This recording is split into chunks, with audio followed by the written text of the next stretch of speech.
To easy education में सभी का स्वागत है। जैसा कि हम ब्रह्मास्त्र बैच में 2 क्लासेस कर चुके हैं, आज हम तीसरी क्लास पढ़ेंगे और तीसरी क्लास में हम सेल का पार्ट फर्स्ट पढ़ चुके हैं और पार्ट सेकंड देखेंगे। चलिए आइए हम स्टार्ट करते हैं। देखिए, हमने कोशिका झिल्ली तक पढ़ा था, आज हम पढ़ेंगे जीव द्रव्य। जीव द्रव्य जिसको हम प्रोटोप्लाज्म कहते हैं। प्रोटोप्लाज्म, इसकी खोज पुरकिंजे ने की थी। तो जीव द्रव्य की खोज किसने की थी? तो पुरकिंजे साहब ने की थी। और सभी जीवन की सभी जैविक क्रियाएं जो होती हैं इसी द्रव में होती है। तो जीवन की सभी जैविक क्रियाएं किस में होती हैं? तो प्रोटोप्लाज्म जीव द्रव्य में होती हैं। इसलिए हेक्सले ने इसे जीवन का भौतिक आधार बताया है। तो ये इम्पोर्टेंट पॉइंट है, इसको नोट करिए। जीवन का भौतिक आधार बताया किसको? जीव द्रव्य को। किसने? हेक्सले ने। तो हेक्सले ने जीव द्रव्य को जीवन का भौतिक आधार बताया है।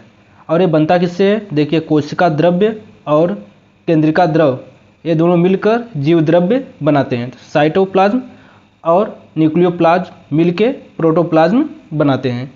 इसमें 80% जल होता है। इसी के सूखने से हमें प्यास लगती है। अगर इसमें 80% जल है, इसमें अगर 1% की कमी होती है तो हमें प्यास लगती है, और 2% की अगर कमी होती है तो हमें और तेज़ी से प्यास लगती है। 3% की तो बहुत तेज़ी से प्यास लगती है। अगर इसमें 10% जल की कमी हो जाती है तो आदमी मर जाता है। तो इसीलिए इसको जीवन का भौतिक आधार कहा गया, क्योंकि इसके सूखने से पूरा कोशिकांग मर जाते हैं। ठीक है, तो इसको छाप कर रखिए। चलिए आगे बढ़ते हैं। देखिए, अब कौन से कोशिकांग दोहरी झिल्ली होते हैं और कौन कोशिकांग एकल झिल्ली होते हैं और कौन कोशिकांग झिल्ली रहित होते हैं। तो देखिए, माइटोकॉन्ड्रिया दोहरी झिल्ली से होता है घिरा हुआ, और प्लास्टिड या क्लोरोप्लास्ट भी दोहरी झिल्ली से होता है, और केंद्रक। तो आपसे कभी भी एग्जाम में पूछा जाएगा कि माइटोकॉन्ड्रिया में एक झिल्ली पाई जाती है या दोहरी झिल्ली, तो हमेशा कहेंगे दोहरी झिल्ली पाई जाती है। इसी तरह प्लास्टिड क्लोरोप्लास्ट में भी और केंद्रक में भी। देखिए, झिल्ली रहित कौन होते हैं? राइबोसोम्स झिल्ली रहित होते हैं, इसमें झिल्ली नहीं पाई जाती है। और तारक केंद्र, ठीक है, इसमें भी झिल्ली नहीं पाई जाती। और केंद्रिका, देखिए इसमें केंद्रक है और केंद्रिका, ठीक है, ये दोनों अलग अलग होते हैं। तो केंद्रिका, तारक केंद्र और राइबोसोम में झिल्ली नहीं पाई जाती है, ये झिल्ली रहित होते हैं और एकल झिल्ली होते हैं। बाकी इसके अलावा जो भी बच गए वो सब एकल झिल्ली के होते हैं। चलिए आगे देखते हैं। देखिए, बाहरी झिल्ली रहित माइटोकॉन्ड्रिया को माइटोप्लास्ट कहा जाता है। ये इंपॉर्टेंट फैक्टर है, ये एग्जाम में क्वेश्चन आ चुका है कि अगर जो बाहरी झिल्ली माइटोकॉन्ड्रिया होता है इसको हटा दिया जाए, माइटोकॉन्ड्रिया की बाहरी झिल्ली को हटा दिया जाए तो इसको क्या बोलेंगे? जो बचा हुआ माइटोकॉन्ड्रिया होगा तो उसको बोलते हैं माइटोप्लास्ट। ठीक है, इतनी बातें याद रखिए। चलिए आगे देखते हैं। अगला कोशिकांग है लाइसोसोम। लाइसोसोम जो होता है ये थैलीनुमा संरचना होता है, ठीक है, कोशिका में होता है। और इसकी खोज किसने की थी? इसकी खोज डी डुबे। तो लाइसोसोम क्या करता है? इसकी खोज डी डुबे ने की थी। और लाइसोसोम जो होता है कोशिका का पाचन करता है। जो डैमेज कोशिका होती हैं, जो कोशिकाएं मर जाती हैं, ये मृत कोशिकाओं का क्या करता है? पाचन करता है, मृत कोशिकाओं का पाचन करता है। ठीक है, इसीलिए इसको सुसाइड बैग कहते हैं, एटम बम कहते हैं और सफाई कर्मी कहते हैं। देखिए, सुसाइड बैग क्यों कहते हैं? जब कोशिका कोई मर जाती है तो उसको पचाने के लिए, उसको खाने के लिए या उसको सफा करने के लिए ये अपने आप को फाड़ लेता है, मतलब फट जाता है, इसलिए इसे सुसाइड बैग कहा जाता है। एटम बम भी इसी का मतलब कि वो अपने आप को फाड़ लेता है जब भी कोशिका का पाचन करना होता है। सफाई कर्मी ये कोशिका को खाकर साफ करता है, इसलिए इसे लाइसोसोम करते हैं। देखिए, जो एंजाइम इसमें भरा होता है इसको हाइड्रोलिटिक एंजाइम बोलते हैं। जो ये संरचना होती है झिल्लीनुमा, इसी में ये भरा पड़ा रहता है। कौन? Hydrolytic enzyme. हाइड्रोलिटिक एंजाइम जब भी कोई कोशिका मर जाती है तो उस पर ये थोड़ा थोड़ा छिड़क देता है, जिससे कोशिका का पाचन हो जाता है। जैसे उदाहरण में आप समझ लीजिए कि अगर कहीं आपको चोट लगती है तो वहाँ पर काला काला हो जाता है। और काला काला हो जाता है तो लेकिन वो 1 हफ्ते 2 हफ्ते बाद गर्म पानी से सेकेंगे तो वो सही हो जाता है। तो कैसे सही होता है? तो जब कोशिका वहाँ पर मर जाती है तो अगल बगल की कोशिकाओं का लाइसोसोम जो जाकर उस कोशिका को धीरे धीरे ख़त्म कर देता है पचाकर, तो इसलिए वहाँ पर फिर से नॉर्मल हो जाता है। तो लाइसोसोम का काम क्या होता है, कोशिकाओं का पाचन करता है, इसका मुख्य काम है। इसकी खोज किसने की थी, डी डुबे। ये बातें छाप के रखिए। चलिए आगे बढ़ते हैं। देखिए अगला कोशिकांग है अंतःप्रद्रव्यी जालिका, इसको बोलते हैं एंडोप्लाज्मिक रेटिकुलम। एंडोप्लाज्मिक रेटिकुलम को हिंदी में बोलते हैं अंतःप्रद्रव्यी जालिका। इसकी खोज किसने की थी, तो पोर्टर ने इसकी खोज की थी। ये इसका काम क्या होता है, परिवहन अंग। ये परिवहन अंग मतलब ये पाइप नुमा होता है जो पूरी कोशिका में फैला होता है, इसलिए इसे कोशिका का कंकाल या स्तंभ भी कहते हैं। ये कोशिका को एक सहारा प्रदान करता है, एक जाल नहीं बिछा होता है पाइप के नुमा, जिससे परिवहन होता है, किसी भी पदार्थों का परिवहन इसी अंतःप्रद्रव्यी जालिका से होता है। ये दो प्रकार की होती है, एक होती है स्मूथ एंडोप्लाज्मिक रेटिकुलम और दूसरी की होती है रफ एंडोप्लाज्मिक रेटिकुलम। देखिए स्मूथ जो होता है उस पर राइबोसोम के कण नहीं पाए जाते हैं। क्या होते हैं, राइबोसोम के कण नहीं पाए जाते हैं किसमें, स्मूथ एंडोप्लाज्मिक रेटिकुलम में। और ये किसका बना होता है, वसा या लिपिड की बनी होती है, ठीक है। और दूसरा रफ एंडोप्लाज्मिक रेटिकुलम, राइबोसोम कण इस पे पाए जाते हैं, और यह किसकी बनी होती है, प्रोटीन की। तो इतनी बातें याद रखिए। एंडोप्लाज्मिक रेटिकुलम कितने प्रकार की होती हैं, दो प्रकार के, स्मूथ ईआर और रफ ईआर। स्मूथ मतलब जो चिकनी होती है उस पर राइबोसोम के कण नहीं पाए जाते, इसलिए चिकनी होती है और ये वसा की बनी होती है, ठीक है। और रफ एंडोप्लाज्मिक जो खुरदरा होती है उस पर राइबोसोम कण पाए जाते हैं जो प्रोटीन की बनी होती है, ठीक है। तो चलिए आगे देखते हैं। अगला कोशिकांग कौन है, राइबोसोम। राइबोसोम जो होता है यह सबसे छोटा कोशिकांग होता है। इसकी खोज किसने की थी, तो पैलेट नामक वैज्ञानिक ने किया था, इसलिए इसको पैलेट कण भी कहा जाता है। ये झिल्ली रहित होता है। अभी हमने आपको ऊपर बताया कि राइबोसोम तारक केंद्र और केंद्रिका झिल्ली रहित होते हैं। ये प्रोटीन की फैक्ट्री कहा जाता है, इसको प्रोटीन की फैक्ट्री कहा जाता है, और कोशिका का इंजन भी कहा जाता है। तो ये जो इंपॉर्टेंट पॉइंट है ना, अब इसको याद रखिए, क्योंकि एग्जाम में यही सीधे डायरेक्ट फैक्ट पूछे जाते हैं। जैसे आपसे पूछा जाए कि प्रोटीन की फैक्ट्री किसे कहा जाता है, तो राइबोसोम को। पैलेट कण किसे कहा जाता है, तो राइबोसोम्स को। सबसे छोटा कण कौन होता है, सबसे छोटा कोशिकांग कौन होता है, तो राइबोसोम होता है। देखिए इसका मुख्य कार्य होता है प्रोटीन का निर्माण करना, इसलिए इसका प्रोटीन की फैक्ट्री कहा जाता है। तो राइबोसोम्स के बारे में इतनी बातें याद रखिए। चलिए आगे देखते हैं। अगला कोशिकांग है गोल्जी बॉडी। गोल्जी बॉडी, इसकी खोज किसने की थी, कैमिलो गोल्जी। कैमिलो गोल्जी नामक वैज्ञानिक ने गोल्जी बॉडी की खोज की थी। ये पादप में डिक्टियोसोम कहलाता है, ठीक है। जो ये गोल्जी बॉडी होता है, ये पादप में इसका नाम डिक्टियोसोम होता है। जो जंतु कोशिका होती है, जंतु कोशिका में तो इसका नाम गोल्जी बॉडी होता है, लेकिन पादप में इसका नाम डिक्टियोसोम होता है। इसका कार्य क्या होता है, ऊर्जा परिवहन का, इसलिए इसे ट्रैफिक पुलिस कहते हैं। जैसे ऊर्जा परिवहन करने का काम कौन करता है, तो गोल्जी बॉडी करता है। ऊर्जा को एक स्थान से दूसरे स्थान, तो जैसे अगर हम इतना बोल रहे हैं तो यहाँ पर ऊर्जा अधिक लग रही है, तो इसको जीव को ऊर्जा अगर ट्रांसफ़र करने का काम कौन करेगा, क्योंकि यहाँ पर ज़्यादा ऊर्जा लग रही है तो इसका ट्रैफिक काम करेगा गोल्जी बॉडी, इसलिए इसे ट्रैफिक पुलिस कहा जाता है।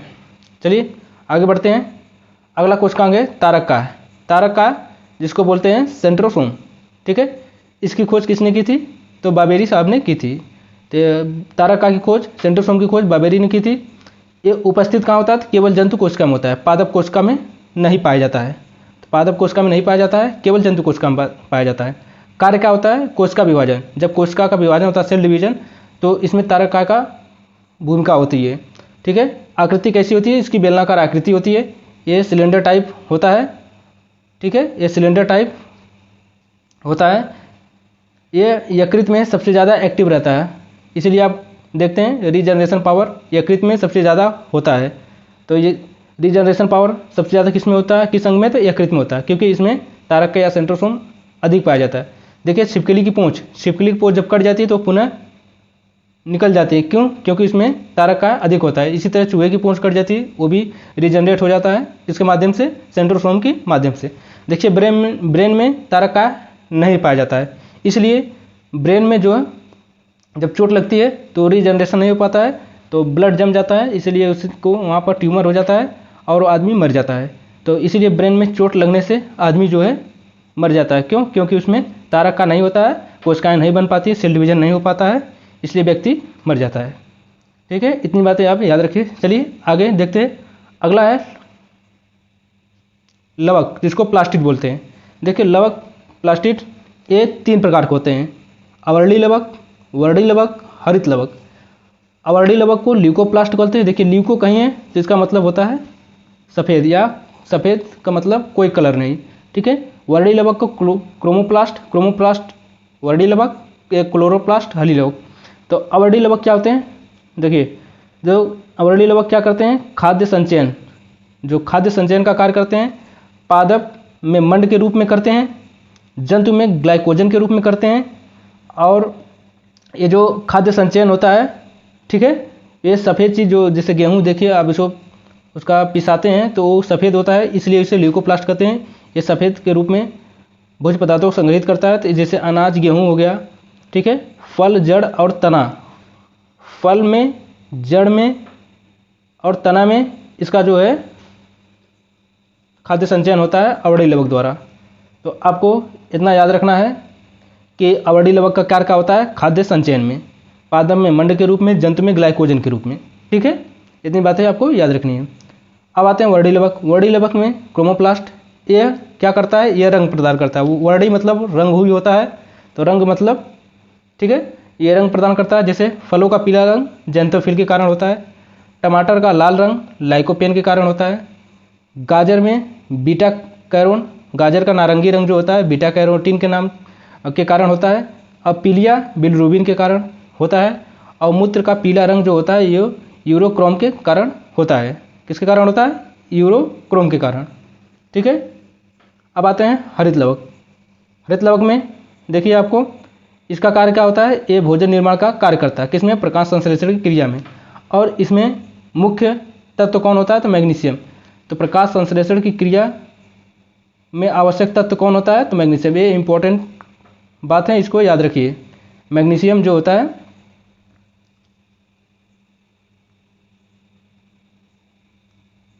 मैग्नीशियम में मैग्नीशियम तत्व पाया जाता है किसमें? क्लोरोप्लास्ट के प्रकाश संश्लेषण की क्रिया में। और देखिए लाल रंग जो होता है, लाल रंग में प्रकाश संश्लेषण क्रिया तेज होती है, और बैगनी में या हरे रंग में प्रकाश संश्लेषण क्रिया मिनिमम होती है। तो इसको भी याद रखिए, इसमें मैक्सिमम होती है और इसमें जो होती है बैगनी या हरे में मिनिमम होती है। देखिए प्रकाश संश्लेषण क्रिया कैसे होती है। यहाँ पर एक पेड़ है, पेड़ क्या करता है, CO2 वायुमंडल से लेता है और नीचे ज़मीन से H2O जल लेता है, और प्रकाश सनलाइट में हरित लवक की उपस्थिति में, पर्णहरित के उपस्थिति में भोजन का निर्माण करता है, जिसको हम ग्लूकोज कहते हैं, कार्बोहाइड्रेट C6H12O6 इसका निर्माण करता है, और साथ में ऑक्सीजन का भी निर्माण करता है, ठीक है। तो आपको पहले ही प्रकाश संश्लेषण क्रिया बता दी गई है, ठीक है। तो आइए फिर से देखते हैं प्रकाश संश्लेषण क्रिया। देखिए इसमें क्या होता है, 6CO2 होता है प्लस 6H2O, क्लोरोप्लास्ट के उपस्थिति में, सूर्य के प्रकाश उपस्थिति में C6H12O6 और प्लस 6O2, यहाँ पर ऑक्सीजन निकलती है, यहाँ पर जो ग्लूकोज का निर्माण होता है। इस क्रिया को हम कहते हैं एनाबोलिक रिएक्शन। देखिए ये सरल से जटिल में बनता है। तो जब कोई चीज़ बनती है तो इसे हम एनाबोलिज्म कहते हैं। क्या बोलते हैं? एनाबोलिज्म। जब कोई चीज़ बनती है तो उसे हम संश्लेषण या एनाबोलिज्म कहते हैं, ठीक। तो इसमें क्या होता है, प्रकाश ऊर्जा से रासायनिक ऊर्जा में परिवर्तन होता है। सूर्य का प्रकाश ऊर्जा जो किसमें परिवर्तित होती है? रासायनिक ऊर्जा में। देखिए क्वेश्चन है, पौधे श्वसन में कौन सी गैस ग्रहण करते हैं? चलिए आप इसका आंसर बता दीजिए। पौधे श्वसन में कौन से गैस को ग्रहण करते हैं? Option A CO2, option B O2, option C N2, D2 confuse. तो देखिए इसका सही आंसर है ऑप्शन नंबर बी। आप याद रखिए, चाहे पादप हो और चाहे जंतु, सभी जो है श्वसन में ऑक्सीजन ही लेते हैं। तो इतनी बातें याद रखिए, ठीक है। तो इसका सही आंसर हो जाएगा ऑप्शन नंबर बी, ठीक है, कि पौधे श्वसन में कौन सी गैस ग्रहण करते हैं? तो ऑक्सीजन। तो दुनिया के कोई भी जंतु या पौधे हैं वे या श्वसन में ऑक्सीजन ही ग्रहण करते हैं, ठीक है। लेकिन प्रकाश संश्लेषण की क्रिया में जब पौधे भोजन बनाते हैं तो क्या करते हैं, वो कार्बन डाइऑक्साइड लेते हैं। ठीक है, आइए देखते हैं नोट। देखिए, स्वपोषी और विषमपोषी, विषमपोषी और स्वपोषी, तो स्वपोषी को ऑटोट्रॉप्स और विषमपोषी को हेटेरोट्रॉप्स बोलते हैं। ठीक है, पौधे दो टाइप के होते हैं। ठीक है, स्वपोषी और विषमपोषी। जंतु दो टाइप के होते हैं, स्वपोषी और विषमपोषी। तो जो अपने से भोजन बनाते हैं उसको हम स्वपोषी कहते हैं, और जो दूसरे पर भोजन के लिए निर्भर होते हैं उसको विषमपोषी कहते हैं। ठीक है, आगे बढ़ते हैं। देखिए, सबसे महत्वपूर्ण कोशिकांग केंद्रक। देखिए, कोशिका का मस्तिष्क किसे कहा जाता है, तो कोशिका का ब्रेन या मस्तिष्क किसे कहा जाता है, तो केंद्रक को कहा जाता है। केंद्रक कोशिका का मुख्य अंग है। ठीक है, क्योंकि इसी के आदेश से सभी कोशिकांग कार्य करते हैं। तो इसकी खोज किसने की थी, तो 1831 में रॉबर्ट ब्राउन ने की थी। अध्ययन कैरियोलॉजी, आपको ऊपर बताया गया। कैरियोलॉजी जिसमें भी कैरियो आ जाए उसका मतलब होता है केंद्रक। ठीक है, अब केंद्रक में, ये केंद्रक हो गया आपका। इस केंद्रक में जो बीच में धागेनुमा संरचना होती है उसको हम गुणसूत्र कहते हैं, और गुणसूत्र में ही आनुवंशिक पदार्थ डीएनए होता है और हिस्टोप्रोटीन होती है। ठीक है, तो डीएनए में एक धागेनुमा संरचना, उसमें गुणसूत्र होता है, और गुणसूत्र में आनुवंशिक पदार्थ डीएनए और हिस्टोप्रोटीन होता है। ठीक है, ये आपको याद रखनी है। चलिए आइए देखते हैं। अब देखो, इस जो धागेनुमा संरचना है इसको हम अगर खोलें तो देखिए ऐसे दिखेगा। इसके ऊपरी भाग को हम आर्म बोलते हैं, और जहाँ पर ये दोनों मिलती हैं इसको हम सेंट्रोमियर कहते हैं। ठीक है, और ये शब्द किसने दिया था, वाल्डेयर। तो गुणसूत्र शब्द किसने दिया था, अगर क्रोमोसोम शब्द किसने दिया था, वाल्डेयर ने दिया था। अब देखिए, मनुष्य में जो होता है, मनुष्य में 23 पेयर मतलब 46 गुणसूत्र होते हैं। ठीक, इसमें से जो ऑटोसोम्स होते हैं, काय गुणसूत्र होते हैं, वो 44 होते हैं, 22 जोड़ी होते हैं। और इसमें एक एलोसोम होता है जिसको सेक्स हार्मोन बोलते हैं, ये एक जोड़ी होता है। देखिए, 23 पेयर जो होते हैं, 46 गुणसूत्र, उसमें से ऑटोसोम 44 होते हैं, और एलोसोम जो होते हैं वो एक जोड़ी मतलब 2 होते हैं। ठीक है, तो जो एलोसोम होता है इससे ही लिंग निर्धारण होता है, तो इसे हम लिंग निर्धारण वाला भी कहते हैं, क्योंकि इसी में मेल और फीमेल होता है। ठीक, और इसमें कायिक मतलब इससे शरीर का सभी अंग बनता है, केवल लिंग वाला छोड़कर। देखिए, जो इसमें होता है 44 जोड़ी, ये सभी में समान होता है, चाहे लड़का हो चाहे लड़की, लेकिन एलोसोम ये लड़का और लड़की का निर्धारण ये करता है, इसमें भिन्न भिन्न होता है। ठीक है, तो आगे देखिए, एक जोड़ी होता है, इसमें मेल होता है XY और फीमेल होता है एक XX। ठीक है, नोट, जो वाइज गुणसूत्र होता है नर या मादा का निर्धारण करता है। अगर Y आ गया, X आ गया तो लड़का, अगर XX आ गया ठीक तो लड़की। इसको याद रखिए। अपवाद के रूप में देखिए, इसमें अंडाणु, ओवम और शुक्राणु। अंडाणु में 23 गुणसूत्र होते हैं, और स्पर्म में जो शुक्राणु होते हैं इसमें 23। ये दोनों मिलकर जब निषेचन होता है इन दोनों का, तो निषेचन में 46 गुणसूत्र हो जाते हैं। तो देखिए, जो फीमेल का ओवम होता है और मेल का स्पर्म, इसमें अलग अलग 23 गुणसूत्र होते हैं। अब जब दोनों निषेचन करते हैं तो दोनों मिलकर 46 गुणसूत्र हो जाते हैं। जैसे उदाहरण में देख लीजिए, जैसे मान लीजिए ये रसगुल्ला है। ठीक, ये कोई रसगुल्ला है, इसका हम एक कोशिका निकाल लेते हैं। ठीक, इस कोशिका में इसका बीच वाला केंद्रक निकाल लेते हैं, और केंद्रक में से हम इसके गुणसूत्र को निकाल लेते हैं। अब गुणसूत्र को जब हम खोलेंगे, जैसे सिलाई किया हुआ धागा होता है, एंटीलॉक वाला, जब कोई धागा मतलब कपड़ा सिलता है तो एंटीलॉक लगता है, उसका एक धागा पकड़ खोलते हैं तो पूरा धागा खुल जाता है। तो इसी प्रकार ये होता है। ठीक है, तो इसको जब खोलेंगे तो इसी से DNA निकलेगा, और DNA का जो छोटा टुकड़ा होता है इसी को हम जीन कहते हैं। ठीक, तो आइए हम इसको खोलते हैं। देखिए,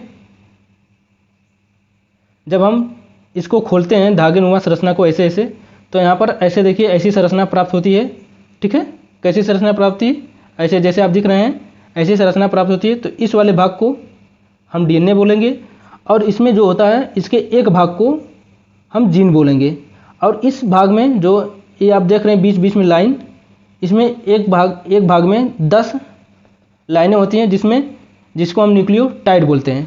न्यूक्लियोटाइड होते हैं, और ये 10 न्यूक्लियोटाइड मिलकर एक डीएनए फेरा बनाते हैं। यहाँ पर आप देख सकते हैं 10 न्यूक्लियोटाइड मिलकर एक डीएनए फेरा बनाते हैं, ठीक। और इनके बीच की जो लंबाई होती है 34 एंगस्ट्रॉम होती है। तो 10 दिन के बीच 34 एंगस्ट्रॉम, तो एक न्यूक्लियोटाइड के बीच कितनी, तो 3.4 एंगस्ट्रॉम की दूरी होती है। और इसी न्यूक्लियोटाइड में AGTC होते हैं, एडेनिन, थाइमिन, ग्वानिन, साइटोसिन। देखिए यहाँ पर जो न्यूक्लियोटाइड होते हैं ये आप दिख रहे हैं, जो इसी के बीच में जो होते हैं 1 2 3 4 करके जो होते हैं, यही सब न्यूक्लियोटाइड होते हैं। इसमें AGTC होते हैं, ठीक। तो एडेनिन और थाइमिन ये किस से बांड से जुड़े होते हैं, सेकेंड बांड से। और ग्वानिन और साइटोसिन किस बांड से जुड़े होते हैं, 3 बांड से। तो देखिए ये 3 बांड से जुड़े होते हैं और ये 2 बांड से। तो AT और GC, AT जो है डबल बांड से, GC जो है 3 बांड से जुड़े होते हैं। इतना आपको याद रखना है, ठीक है। और DNA का जो डबल हेलिक्स मॉडल होता है, ये DNA का डबल हेलिक्स मॉडल है, ठीक है। आइए आगे देखते हैं। अब इसी DNA में ही अगर इसको हम केवल एक तरफ से खोलें, अगर हम इसी क्रोमोसोम को केवल हम ऐसे करके एक तरफ से खोलें, इधर से ना खोलें, तो इसका खुला हुआ भाग जो होता है RNA कहलाता है। क्या कहलाता है, RNA कहलाता है। अगर हम इसको इधर से भी जोड़ दें तो ये DNA कहला जाएगा, ठीक है। तो जो खुला हुआ होता है उसको हम RNA बोलते हैं, और जो बंद कुंडली होती है डबल हेलिक्स उसको हम DNA कहते हैं, ठीक है। जीन की खोज किसने की, तो जोहान्स ने की थी। जेनेटिक चेंज की खोज हरगोबिंद खुराना ने की थी। ये कृत्रिम था, इसलिए इनको नोबेल पुरस्कार भी मिले थे। 1968 में इन्हें नोबेल पुरस्कार मिला था, किसको, हरगोबिंद खुराना जी को। DNA का पहला अवलोकन किसने किया था, तो कार्लसबर्ग ने किया था।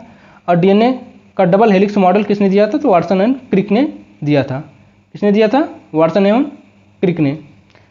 तो DNA का डबल हेलिक्स मॉडल वाटसन एवं क्रिक ने दिया था। और DNA का पहला अवलोकन कार्लसमार्क ने किया था। जेनेटिक चेंज हरगोबिंद खुराना ने, जिनकी खोज जोहान्स ने की थी, ठीक है। तो आइए आगे देखते हैं। न्यूक्लिक अम्ल, न्यूक्लिक अम्ल या न्यूक्लिक एसिड, ये 2 भाग में बटा होता है, एक DNA और एक RNA। DNA deoxyribo nucleic acid होता है।